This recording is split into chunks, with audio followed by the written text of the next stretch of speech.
एक नामुमकिन jail break की कहानी। बर्फ का सफ़र आज़ादी। एक दूर दराज और सियासी तनाज़ात से भरे हुए दौर में एक टैलेंटेड और honest civil engineer Adrian Keller रहता था। एड्रियन एक सिंपल इंसान था जो अपनी ज़िंदगी में सिर्फ काम, इज्जत और अपने छोटे से घर के सपने देखता था। उसका कोई पॉलिटिकल एजेंडा नहीं था, ना ही वो किसी जंग का हिस्सा बनना चाहता था। लेकिन दुनिया कभी कभी इंसान को उसकी नीयत से नहीं, उसकी मजबूरी से जज करती है। एक दिन एक गलत रिपोर्ट, एक झूठा इल्ज़ाम और एक करप्ट मिलिट्री सिस्टम उसकी ज़िंदगी को हमेशा के लिए बदल देता है। उसे बिना प्रॉपर ट्रायल के सोवियत रशिया के सबसे खौफनाक और बेरहम साइबेरियन गुलाग प्रिजन कैंप में भेज दिया जाता है। एक ऐसी जगह जहां इंसान जिंदा रहकर भी जिंदा नहीं होता। साइबेरिया का वो इलाका दुनिया के सबसे एक्सट्रीम एनवायरनमेंट्स में से एक था।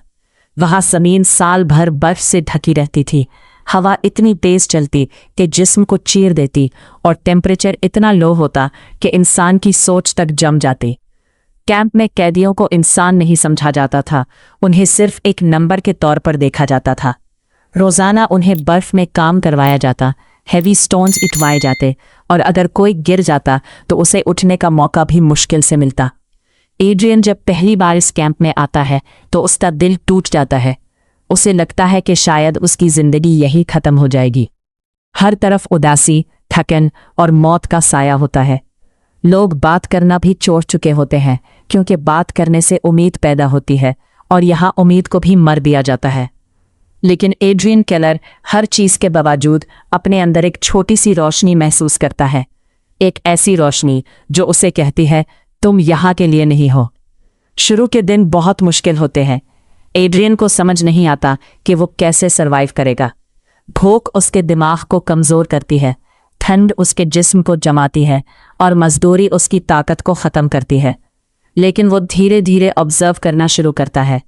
वो हर गार्ड की टाइमिंग नोट करता है, कैंप के फेंसेस की कमज़ोरी देखता है और हर पॉसिबल एस्केप रूट को अपने जहन में मैप की तरह स्टोर करता है। वो किसी से ज़्यादा बात नहीं करता क्योंकि यहाँ बात करना भी खतरा होता है। कैंप में हर दिन कोई ना कोई इंसान टूट जाता था।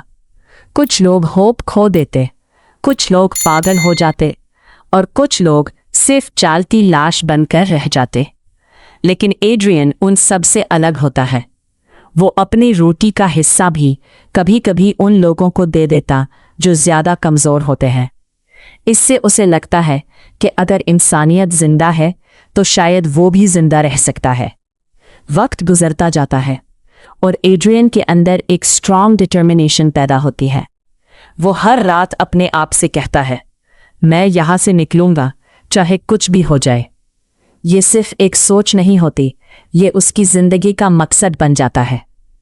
एक रात साइबेरिया में एक बहुत बड़ा बर्फीली तूफान आता है।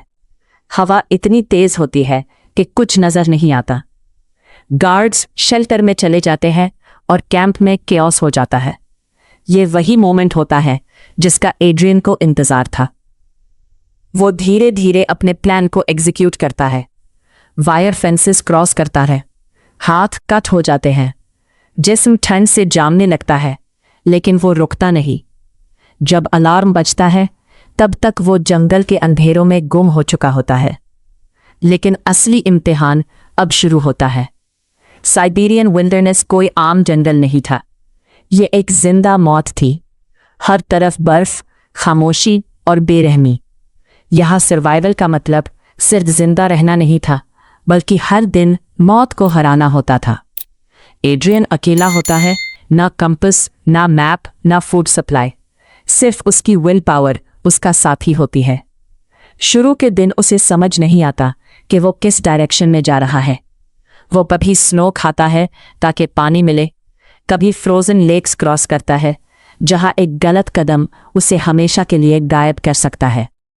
रात को वो बर्फ पर लेटकर सो जाता है, लेकिन ठंड उसके जिस्म को तोड़ देती है।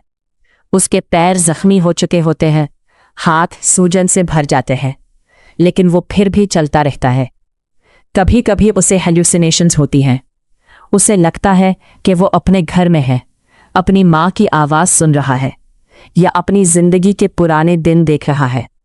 लेकिन जब आँख खुलती है तो सिर्फ बर्फ और अंधेरा होता है।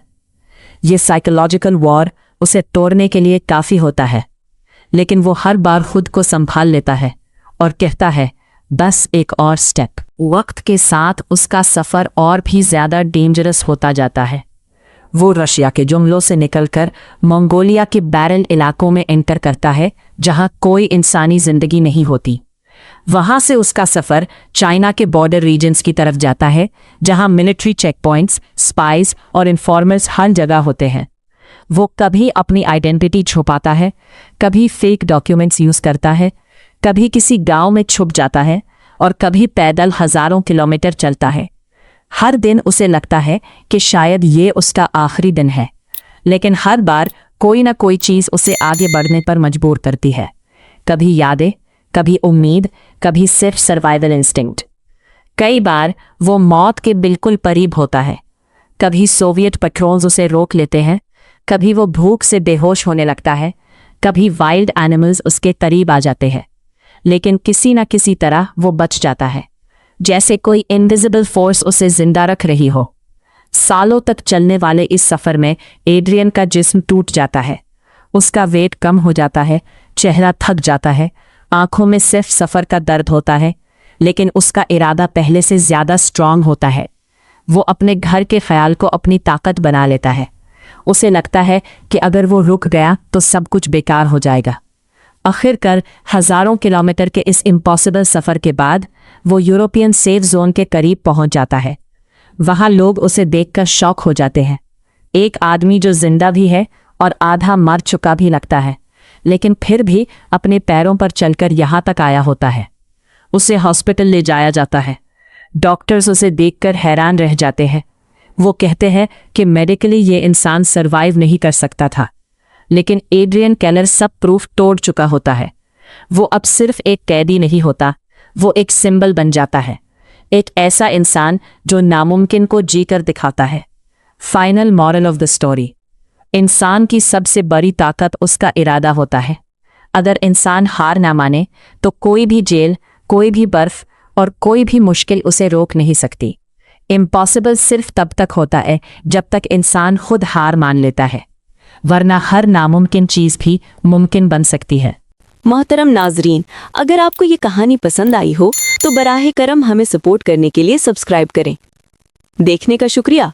अगर आपको ये कहानी अच्छी लगी हो तो मज़ीद शानदार मवाद के लिए बराहे करम सब्सक्राइब करें।